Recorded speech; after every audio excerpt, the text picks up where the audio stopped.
Good morning girls. मैं doctor Navita Srivastava, सहआचार्य गृह विज्ञान, राजकीय कन्या महाविद्यालय सरवाड़। गर्ल्स, आज अपन पढ़ेंगे नया विषय जो कि है स्वास्थ्य विज्ञान के ऊपर, हेल्थ साइंस के ऊपर। उसमें हम पढ़ेंगे सबसे पहले स्वास्थ्य की अवधारणा कि क्या स्वास्थ्य होता है, स्वास्थ्य हम किसे कहते हैं। जैसे कि कहावत है, पहला सुख निरोगी काया, तथा स्वस्थ शरीर में ही स्वस्थ मस्तिष्क का निवास होता है। यह कहावत काफ़ी पुरानी एवं प्रचलित होने के साथ साथ 100% सही भी है। क्यों? क्योंकि स्वास्थ्य सभी के लिए अनिवार्य और आवश्यक है। एक स्वस्थ मनुष्य किसी भी प्रकार के कार्य को सुचारू रूप व कुशल पूर्वक कर सकता है, कठिन से कठिन समस्या को भी सरलतापूर्वक सुलझा सकता है। लेकिन इसके विपरीत अस्वस्थ व्यक्ति जो होगा वो दुखी रहेगा, खिन्न रहेगा, क्रोधित रहेगा, उदास रहेगा, निराश एवं विभिन्न प्रकार की पीड़ाओं और वेदनाओं से ग्रस्त रहता है। उसे भविष्य की चिंताएं सताती रहती हैं तथा भविष्य में अकारण होने वाली परेशानियों के बारे में सोच सोचकर वह बेचैन होता है। ऐसी परिस्थिति में वह ना तो दूसरों की मदद कर पाता है और ना ही स्वयं की कोई कार्य कर पाता है। प्रकृति ने हमें जल, वायु, सूर्य की रोशनी, धूप, पेड़ पौधे, नदी, ताल तलैया, जंगल, पहाड़ इत्यादि आदि दिए हैं। प्रकृति के नियमों की पालना कर हम स्वस्थ रह सकते हैं तथा अपने स्वास्थ्य को उन्नत बना सकते हैं।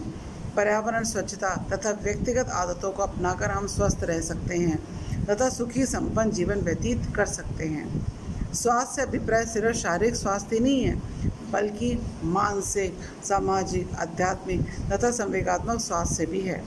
मनोवैज्ञानिक रूप से व्यक्ति तभी स्वस्थ कहा जा सकता है जब वह शांत चित्त हो, चिंता मुक्त हो, प्रसन्नचित्त हो और संयम से युक्त होकर संवेगात्मक सहनशीलता का गुण रखता है।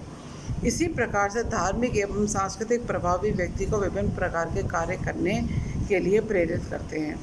परंपरागत रूढ़ियों से जकड़कर तथा अंधविश्वास से प्रभावित होकर व्यक्ति अनेक प्रकार के अस्वास्थ्य का कार्य कर बैठता है।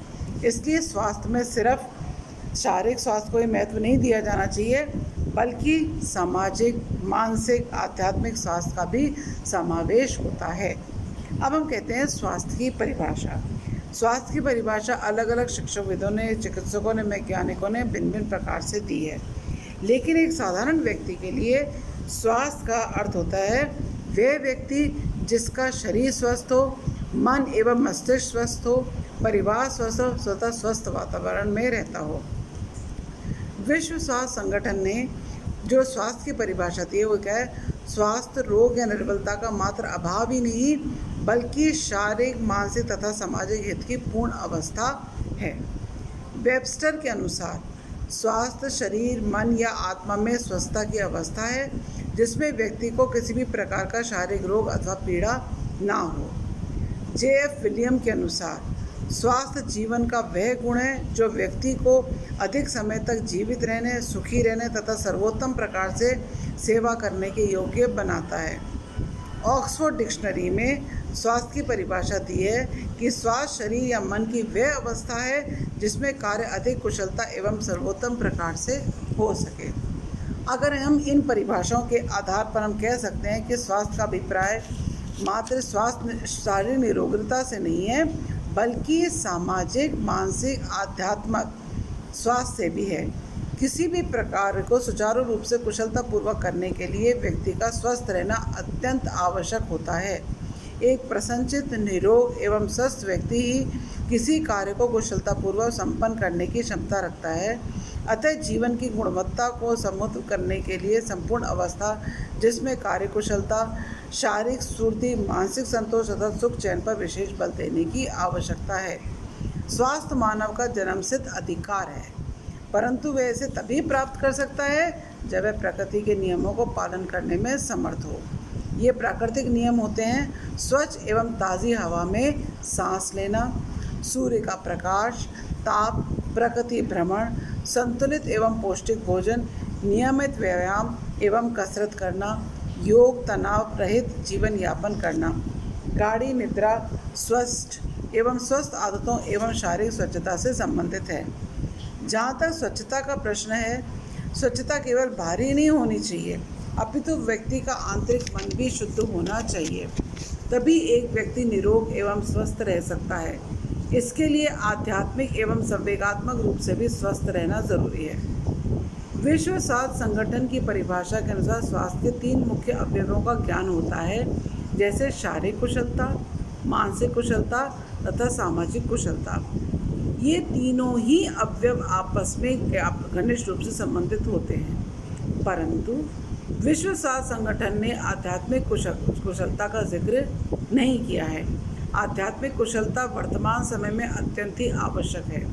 अतः स्वास्थ्य के बदलते हुए प्रत्यय में आध्यात्मिक स्वास्थ्य को भी जोड़ने का प्रयास किया गया है।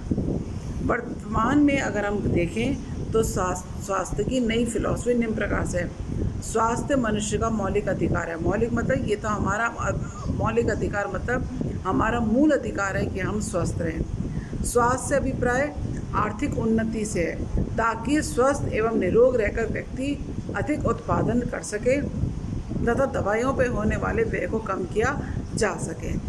स्वास्थ्य विकास का अभिन्न अंग है। जब हम स्वस्थ रहेंगे तो हम विकसित होंगे। स्वास्थ्य जीवन की गुणवत्ता का मुख्य केंद्र है। स्वास्थ्य का अभिप्राय व्यक्ति, परिवार, समाज, राष्ट्र एवं संपूर्ण विश्व से है। स्वास्थ्य और उससे बेहतर बनाए रखना एक सामाजिक नियोजन भी है।